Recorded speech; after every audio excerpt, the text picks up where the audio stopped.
Welcome back to another episode of The First Team. I am Joe DeLeone, joined by NFL draft analyst Ryan Roberts. Today we're doing our next position group, our first scouting report episode of the week.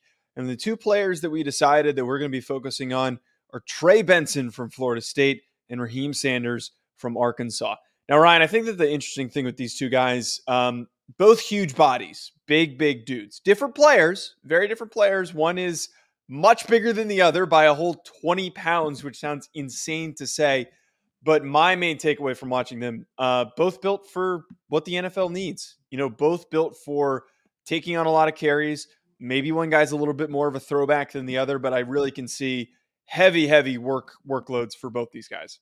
Yeah, I mean, Joe, it's a really interesting first pairing because, like you said, they both are physically impressive kids. But I think both of them also bring some interesting qualities in the passing game as well. So like, these aren't just like big bruising backs. Like, we're going to talk about one kid this week where I'm just like, all he does is just run in between the tackles. And that's literally all the value he brings to the game. I'm not going to say his name out loud yet, but I think Trey Benson, I think Rocket Sanders both bring a pretty good overall profile to the table and an interesting skill set. And I mean, like you said, it's not often you get a 223-pound, 6'1" running back in Trey Benson, and we're talking about him being the smaller of the two backs by a significant amount. So, yeah, man, I'm excited for this episode because these are two of the more physically impressive and I think translatable skill sets to the NFL for sure. Right, that's the funny part about this is that the first guy we're going to talk about, Trey Benson, right now was listed at 6'1", 221. And by most measures, that's a big back. Yes. That's a big dude. There are linebackers that are smaller than Trey Benson.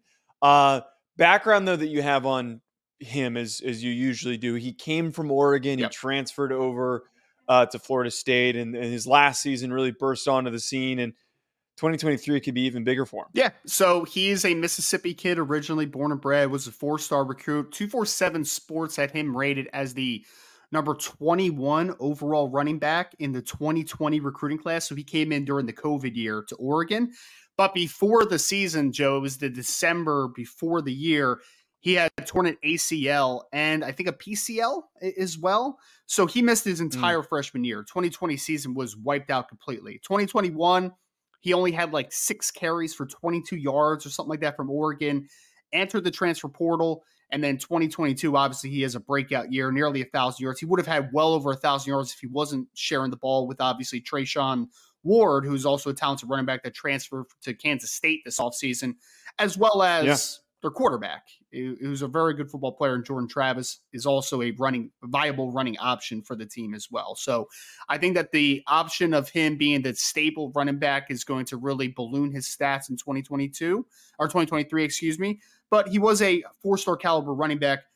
Funny one, Joe. You know who the number 1 running back was coming out in the 2020 recruiting class? Trey Benson was the 21st, according to 247 Sports. You know who number 1 is? Bijan? Bijan, man. Yeah. It wasn't a trick question. Yeah, it makes total sense. So, really good accoladed kid. Missed his entire freshman year at Oregon due to an ACL injury. Barely played 2021. 2022, he becomes one of the best running backs in college football, and we're expecting him to balloon this season, obviously.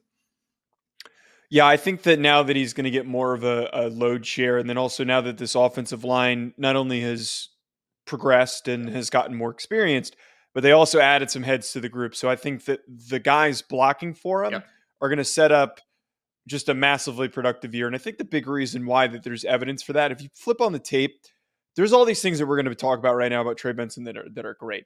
But I was really, I was in love with the patience, the vision. I was really in love with his ability to just slide in and out of rushing lanes and find those extra rushing lanes. And then especially when he gets to the second level, he's pretty creative with trying to find even more yards, which not typical for a guy that's 6'1", 220, the way that he glides in and out of those tight alleys for him to pick up extra yardage. Yeah. But outside of that stuff, I mean, he fits the full billing for an NFL running back.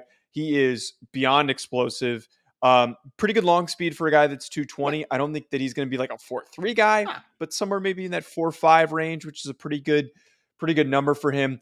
And the short area quickness is great. You know, a guy that with that patience waits, finds the hole, and then bursts through the hole. I love everything about Trey Benson. The guy is a home run running back prospect, which, we could sit here and debate what the value of that is for hours. We're not going to do that. But I think that he has so much upside this year and in the NFL. So my comp for him was Leonard Fournette. I see a lot of Leonard Fournette in his game, and the good and I don't want to say bad, but like the things that will maybe be a little slight deficit to his game. One, I think you nailed it, Joe. He's kind of a short stepper. He doesn't really have long strides. So I think people kind of underestimate the fact that this kid can go, man. Like, he's got pretty dang good speed for a 220-something pound running back. I think that the over-under is going to be set at 4.5 flat. 4.5 flat, give or take 0.02 of a second either way. So 4.48 to 4.52 is what I see as a running back. More than half his yardage last year came after contact. So this is a physical runner, breaks a lot of tackles. And I wouldn't call him the quickest running back of all times as far as like completely changing direction. I think that he has good vertical cuts, which I think will be very good for him to be able to create yardage quickly north and south, which I think is big time. But he's explosive, gets to his top gear fast. I think he has an underrated top gear. Just an incredibly physical runner. And despite the fact that he doesn't have a ton of production, I think he had like 13 receptions for 144 yards. She thought he had good hands coming out of the backfield, man. Like, I think it was super solid. So I think that he's going to be a good 1A to a committee approach on the next level. I think he's going to be a starting NFL running back in the pretty short foreseeable future. I really like Trey Benson a lot, man. So happy that he got back from his injury, obviously, that plagued him his freshman year and lost the full year to Oregon, because he is now one of the best running backs in college football. And I think the one cool thing is that if I'm a defensive coordinator going against a Trey Benson, I'm like, I need to load up this box, right? But you can't do that against Florida State because Jordan Travis has the running element to his game, because he has Johnny Wilson and Keon Coleman now at wide receiver. He has Jaheim Bell as kind of that movable chess piece as a big slot, H-back type of player. So he's going to run against some light boxes, and he's an incredibly physical football player. So, I mean, there's a lot to like about Trey Benson's game. Yeah, the physicality is another really big important thing that I didn't mention that you just hit on there, where good contact balance. He knows how to play through contact with good power. He's not somebody that's easy to take down that just goes immediately down on that first contact. I also think that I want to throw this out there for my comp. I feel like you're going to hate this. No. I kind of got like maybe I like the vision a little bit more than you do, but I kind of like, I kind of got like the vision. Yeah. I got like a Le'Veon Bell type of a vibe from him. I don't know. There were a couple plays where I watched him where he came up in the line of scrimmage and he waited. He kind of like chopped his feet, waited, and then he burst through the hole. And that reminded me so much of Le'Veon Bell. You don't like that? I think the second guy we're going to talk about is a little bit more Le'Veon to me than, Really? I thought Rocket had some really good patience, man. He was really good. Yeah, Le'Veon was 6'2", 240, man. He was massive, Le'Veon Bell. He was huge. Yeah. Let's look it up. He was at least 235. He was a big ass dude. Yeah. I'm looking this up. Do it, man. Do it. 6'1", 225. No, he was not. No, he was not. Yes. Football Reference. Football Reference has him at 6'1", 225. Man, I don't want to hear anything about Football Reference.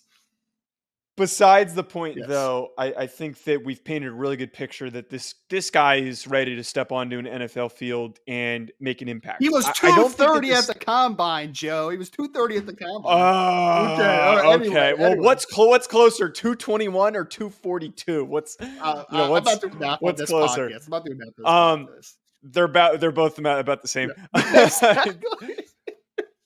I don't think that there is a Bijan in this class where there definitely is not. I think that there are going to be a lot of guys vying for that late first round spot that are good enough to be selected there. I think that Trey Benson, I put a top 25 grade on him. Like, I really, really like Trey Benson because I rationalized it this way. And I know that the value of running back position is decreasing by the year. I have a feeling that even despite this grade, he gets drafted later than this. It's very, very possible based on the value of the running back position. At the same time, I think teams like drafting running backs, having the extra year on them, and then they can just move on and dispose of them, which is a shitty roster building approach in terms of the way that you're treating your players, but it's good for the economics of building a roster. Besides that point, though, I just... the holes for me, like, I didn't find that many holes. Like the injury history is a ton of holes. You're right. You're right. The injury history is not great, but he's not a 4-3 guy. Right. But like, I think all that stuff, if we're putting all that together, he's a really well-rounded football player. You draft him as a rookie, and he could be a very highly productive rookie right off the bat. Second round grade for me. So we're not like crazy off here, right? Like you're talking So about, you're like a top 50 yeah, grade, I'm right? like a top 50 grade right now. I have a Okay. firm second Okay. round, not high, not low. I think that I just see a really nice baseline for a player that does everything pretty well, but I don't necessarily, aside from the power profile, which I think is really good of the contact balance, Mm, I wouldn't say that he does anything exceptional. Like everything's just solid to good, right? And there's nothing wrong with that. okay. I just think that there might be a, if I'm projecting a running back to go in the first rounds, I'm projecting a guy that I think is going to be a difference maker, as in potentially being one of the best running backs in the NFL pretty early on in his career. I see him being a very good runner in the NFL, like a starting running back, 1,000-yard rusher. I see all those things. I don't know if I necessarily see the upside for Trey to become one of the top 5 running backs in the NFL at any given time. Like that's just kind of my rationale for it. So I really like the player though. I think you coined it perfectly. But there's not a lot of holes in this young man's game. He's solid to good at just about everything. I mean, even in the pass game, Mm. again, like despite him only having 13 catches last year, I think he's got some chops there. Like I think that he can do that side of the game really well. So I like him. I just, first round's a little rich for me, just a little bit. Make sure you check out Bet Online for all of your sports betting needs. For anything that I do betting related, I go on over to betonline.ag and I use promo code BELIEVE50. BetOnline has all of the latest updated odds for the NFL and college football seasons. Anything you need, whether it's futures, live in-game betting, no matter what, your football betting needs are met at BetOnline. And again, make sure you use that promo code BELIEVE50, BLEAV 50 to get a 50% welcome bonus on your first deposit. Bet online, where the game starts.